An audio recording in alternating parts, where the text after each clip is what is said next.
Alright guys,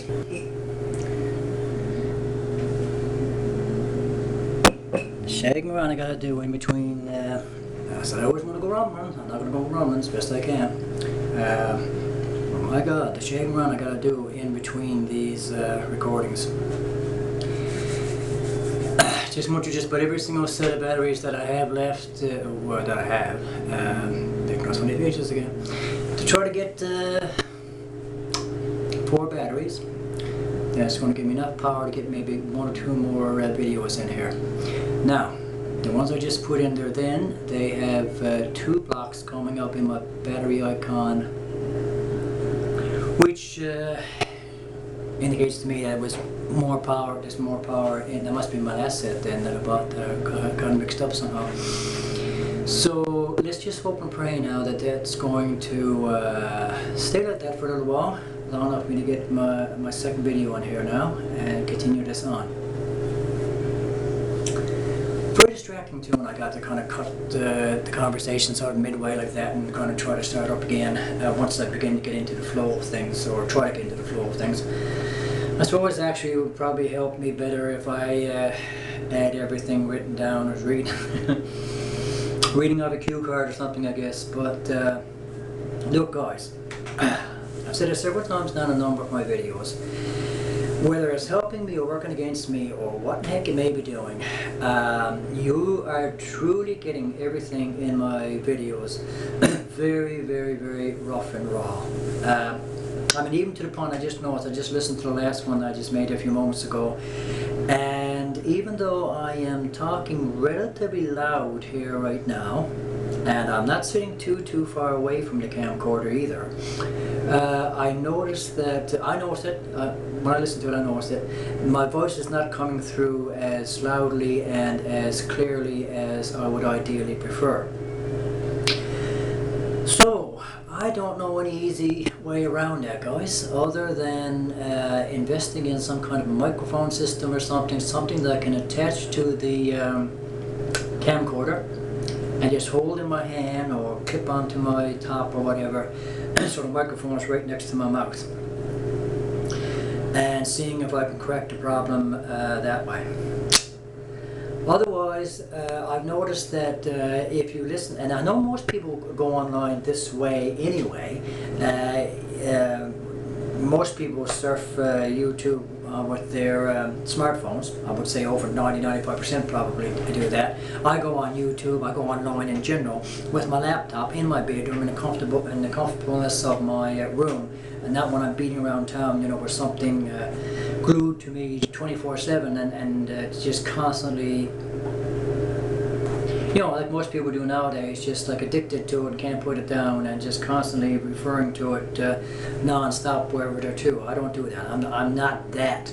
On the face there, going to come up now in the images again. I'm not that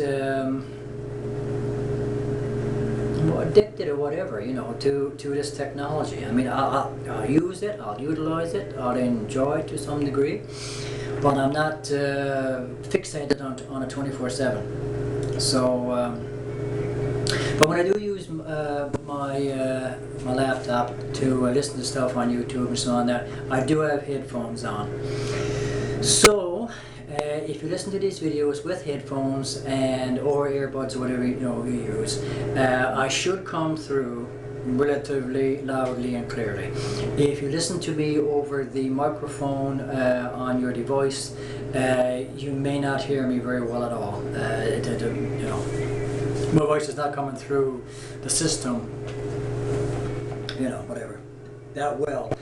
For those microphones on, that's built into the laptops and, well, I can't say smartphone because I've never had a smartphone. I don't know how sophisticated they are, but like your average laptop in a way, mine certainly, the microphone on it is useless.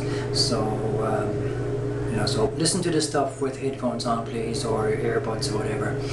And the other thing I'll mention now, before I go any further, and I should get the data now in a second, tell me that, is that you're seeing me a bit more rough and raw today because I cleaned up my beard everything last night, but got all trimmed up right nice and everything again now. But you see all the grey that I have now, and now I'm actually drawing attention to it where I probably maybe shouldn't. But I'm almost out of my my dye right now. I try to keep this dyed as much as I possibly can, my mustache and that. And I'm out of my dye right now, or just about out of it. So I could have dyed it in there earlier to try to get that dyed up with a little bit I had left before I made these videos. But again, kind of on a spur of the moment thing, and I decided to just on a whim, because I wasn't going to go out anywhere, to make a couple more of these videos about this particular topic that I've started talking about now, because I haven't really focused on it as such yet. So I decided I'd just do that for an hour, a couple hours or whatever, kill a bit of time that way, and then go on to something else later on this evening. And so, you know, so you're seeing me now with the, not that it makes any difference, because I mean, if you looked at any of my old videos, I'm after already uploading from a couple years back, so you would already know that I got a lot of grey in my beard anyway, so, but anyway, so that's that. So hopefully it's not working against me too much there, you know, for people who like to see grey in people's faces or whatever, you know. I'll let you try to hide it as much as I possibly can. But. So, now, I wish I hadn't had to make that big long pause there and just jump right into a second video, but so it's still July the 29th. It's now 6:46 in the evening, so about almost 45 minutes now from when I first started the video there. The lighting is still pretty good for the time being, so make use of that now for as long as I can here. And 2020, so July the 29th at 6:47 now. Mama, they'll be coming in. Of course, now my cat's got to disturb me as well to make things, you know, she don't know the difference, I guess. July 29th, 6:47, Wednesday, 2020. Again, videotaping your home, see, with poor equipment. It's just the way it is, guys. I'm working with it as best I can. So I don't even know if I got that camcorder straight there. Now I'm afraid to touch the screen. Afraid the thing will get screwed up on me. Oh, my baby. My cat there right around my feet there now. She's just wanting my attention. So I'll see if I can talk to you now with her distracting me at the same time. You want to lie there for a few minutes, my baby, while I'm doing this? Or am I going to get a whole bunch of distractions and have to scrap the whole thing here? So yeah, so continuing on there now, what I was saying. So yeah, so that's the situation there, guys. I mean, I've seen quite a number of gay-oriented videos over YouTube over the past quite a few years now, actually. And I've seen gay-themed movies, miniseries, and I have seen the channels that other gay YouTubers have got on the go, and I watched how some of them carry on, express themselves, and how they tell their stories, and how they share things, and all the rest of it. And while all of it is interesting, and it is, I'm sure, all pertinent and all important and all the rest of it sort of thing, I have noticed that it is only focusing in on a very tiny percentage of the overall gay community. Because like I said, it's not reflecting older people, it's not reflecting enough people from other racial and ethnic groups, and so on and so forth, different religious backgrounds. So we really need to be seeing more of that sort of thing, more people from more diverse backgrounds and more various age groups being willing to sit down and make these videos, put this type of material together, and tell their stories and try to get their stories out there from a much more broader spectrum of the gay world. So that is very much what a lot of this is about right now with me doing what I'm doing. And I'm not trying to be anything other than me, and to tell my story as best I can from my perspective in my little part of the world that I live in, here in North America, Canada, here in the maritime provinces, you know, here in Newfoundland. Newfoundland, I want to say Newfoundland every single time. Conditions to say Newfoundland, and when it's actually Newfoundland, it's the Newfoundland. So if we're going to say the name of our place correctly, it really is those three words into one. Newfoundland. We don't even say the name of the place right ourselves. Almost none of us do, but anyway, whatever. You know, to tell that story from that perspective, which is a somewhat unique perspective, because the place that I live in is, you know, there's his face. I can't help the damn faces. Excuse me, guys. Every single time I do that, I know that's what's going to come up in the thumbnail when I make an odd face like that. And then if I get a lot of it, if I constantly get the ridiculous looking images for thumbnail images, I may have to just put something fake up or whatever, just a photograph of myself or something, because I can't have just non-stop, just ridiculous looking thumbnail images of me, because anybody that's always to check my videos then probably will check them for all the wrong reasons, okay? Gotta stop making faces, but I can't seem to help myself.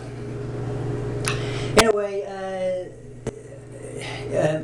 Newfoundland culture is Newfoundland culture. I don't know how to describe it to you any different than that, any way other than that. It is very distinctly its own unique kind of culture, blending of circumstances and peoples and all the rest of it. Now, without going into too lengthy background description of that, for anybody who's not familiar with Newfoundland at all, and I don't want to take up too much more of my time here in this video and then make another one, although I might end up doing that again anyway. Most Newfoundlanders, most of us that have been here in Newfoundland for 100, 200 odd years, the more established branches of us that have moved there and established ourselves there and so forth, which I'm not patting myself on the back, but I believe from the bit of research that I've done into my family background, we have been here in Newfoundland for roughly a couple hundred years. I've been trying to trace back the generations in my own particular family, and we go back roughly 6 or 7 generations here in Newfoundland. Which would, you know, obviously, you just add up the years and all the rest of it, you know, if everyone were to reproduce at around 20, mid-20s or whatever, you're going back 7 generations, where you're going back for virtually 200 years, you know, so we've been here roughly that long, my own personal family line, branch sort of thing, and those of us that trace our ancestry back 100, 150, couple hundred years, most of us either originated from British stock, English stock, French stock, Scottish or Irish stock, primarily. Those are the 3 main branches of European people that came here to Newfoundland a couple hundred years ago, 150 years ago, 100 odd years ago, migrated here and decided to stay here and, you know, start new lives and form a new community and a new culture and all the rest of it. So, you have here in Newfoundland very much a very strong influence of those European backgrounds still within our culture here. My ancestry, as far as I've been able to establish so far, which hasn't been much, I haven't had a great deal to go on whatsoever, my ancestry is Irish. We are descended from Irish people that came here to Newfoundland roughly 200 years ago. Either that or Welsh. See, there's a very strong possibility of a Welsh connection there as well. Conways are, I think, a relatively popular name in Wales. I'm not 100% certain of that either, because I haven't done extensive research there either. But I know we once were a fairly popular branch of people, a clan, or whatever we want to call us, in Ireland. And in Ireland, the name goes back quite a ways. goes back to the original Gaelic, Celtic, Celtic versions, groups of people and so on that existed in Ireland for like 1,000 years, a couple thousand years maybe, before English-speaking people, Saxons, Normans, all that sort of stuff, went into that island and started to take over and started to, anybody knows the history of Ireland knows what happened there, sort of thing. I don't know if I'm descended from people that were banished from Ireland or forced to move from Ireland for political reasons or whatever sort of thing, or what were the reasons, but they had to leave and roamed around the world. My immediate ancestor worked on merchant marine boats apparently before he finally decided to settle here in Newfoundland a couple hundred years ago, and started the branch of us that has descended down to myself and my own immediate family to this day. So anyway, we have that. We have that history, and it's made us Newfoundland itself, the province itself, the island itself. It's a beautiful place to live. It's a kind of a tough place to live as well. And weather-wise, trying to establish yourself here, getting work here, it's never been easy for the people that have decided to live here and stay here and make lives for themselves. And while it's a good deal easier now for people in my generation, in my day and age, as it was even my father, for example, who passed away about 4 years ago at 81 years of age, I think it was, 82, I'm forgetting now. Even when he was growing up here in Newfoundland, back in the 30s and 40s and 50s and so on, that it was vastly different from the way it is today. And he had a very, very rough life indeed, And then you go back further and further from that, the generations before him, and it just got progressively more difficult the further back you go, sort of thing, So I'm descended from a hardy bunch of people, hard-working bunch of people, traditionally anyway. It may be not quite so much right now because there's a lot of people on government assistance and so on over the past 50, 60 odd years or so. But historically, traditionally, Newfoundlanders have been a very, very hard-working breed of people, because if you didn't, you wouldn't survive. So living off the land, living off the sea, living off the like the forest and all that sort of stuff, and whatever wildlife is available to you to hunt and all that sort of stuff for your meat and all that sort of stuff. That's the way the original Newfoundlanders lived. They eked out a living that way, sort of thing, and they established themselves. They made communities. They had children. Those children had children. The generations came and went and so on that, and so we're still here today. Our own unique branch group of people descended from European people here in North America, sort of thing, But today we exist here very much as a rather interesting breed of people, to say the least. So I think to present this story from that perspective is presenting it from a rather unique perspective. And here I am now saying I'm going to do another video because I haven't gotten into the main part of it. So I can't do it, guys. I can't get to say what I want to say, not even in a 20-minute video. Not something like this for sure, because there's so much background information that I kind of want to give you to lead up to the main stuff that I want to say. So now I've got 2 blocks on my battery icon here now. I said that when I was going to do this again, make a series of videos like this, I was going to have a little card or something to hold up so I would know what video was what when I'm uploading them. Now when I upload these videos now, whenever, a few days time, I won't know how to start these. Now I'll have to go through the videos and wait till I come to the point in the video where I give the date and the time so I know what sequence of videos to upload. A little bit of a nuisance thing there, but I'm not doing what I said I was going to do, so I'm going to have to do it. Because I wasn't planning on making a series of videos the other night, guys, but clearly that's what I'm going to have to do now. So I'm almost 20 minutes. I'm definitely not going to go over 20 minutes. So I'll clue that off now on a 20-minute mark. And when I start up again in a moment or two, I will try my best to just dive into what I want to say. The evening is progressing quite quickly here now. I'm going to soon lose my lighting anyway, good lighting, so I'll have to kind of rush this up regardless. So okay, here we go. Sorry about that. Going to end it off here now. Everyone take care. God bless. And I'll start again now. Right away. Alright, over for now.